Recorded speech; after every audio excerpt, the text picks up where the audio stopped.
I started running about 7 years ago, and I moved to Brooklyn, and I noticed there was a lot of different running organizations in Brooklyn, but there weren't as many running organizations that catered towards like people like me, like people of color, young professionals, young Black professionals in Brooklyn.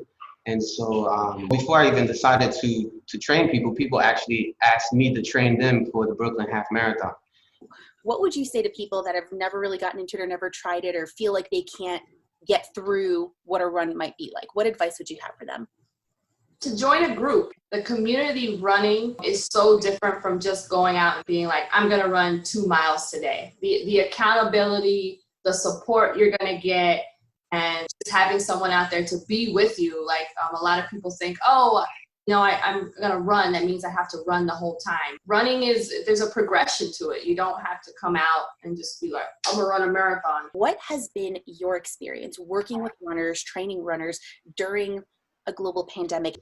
When the pandemic first kind of like came down, like, hey, this is, the real deal. One of the only activities that was really encouraged was running. One of the things that kind of got a lot of our runners down was that they had a lot of these big events planned, from the Tokyo Marathon to the Paris Marathon, Boston Marathon, London Marathon. So all these major marathons were either postponed and subsequently canceled.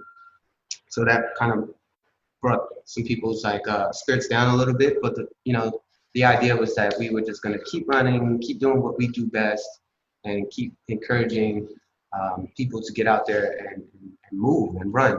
How important is it, especially in a community like Brooklyn that's so diverse, and it's a beautiful community, but especially for having a running group and an option to engage more people in the Black and Brown community? Why is that so important, and why is that something that you're passionate about with this organization specifically? We don't see a lot of Black and Brown people running.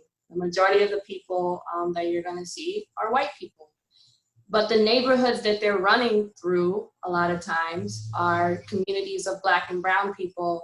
And so by us having this group, We Run Kings, it provides exposure to the Black and Brown community to say that you can do this too. Because long distance running is not something that's advertised a lot in our communities as something that we can do. For me, We Run Kings stands for a way to just be a symbol and to expose our community to this area of fitness, to say, hey, yes, we can be in this genre too of running. We can be in any space that we want to be in. And for Joe and I, our space that we're inviting the Black and Brown community into is longer distance running.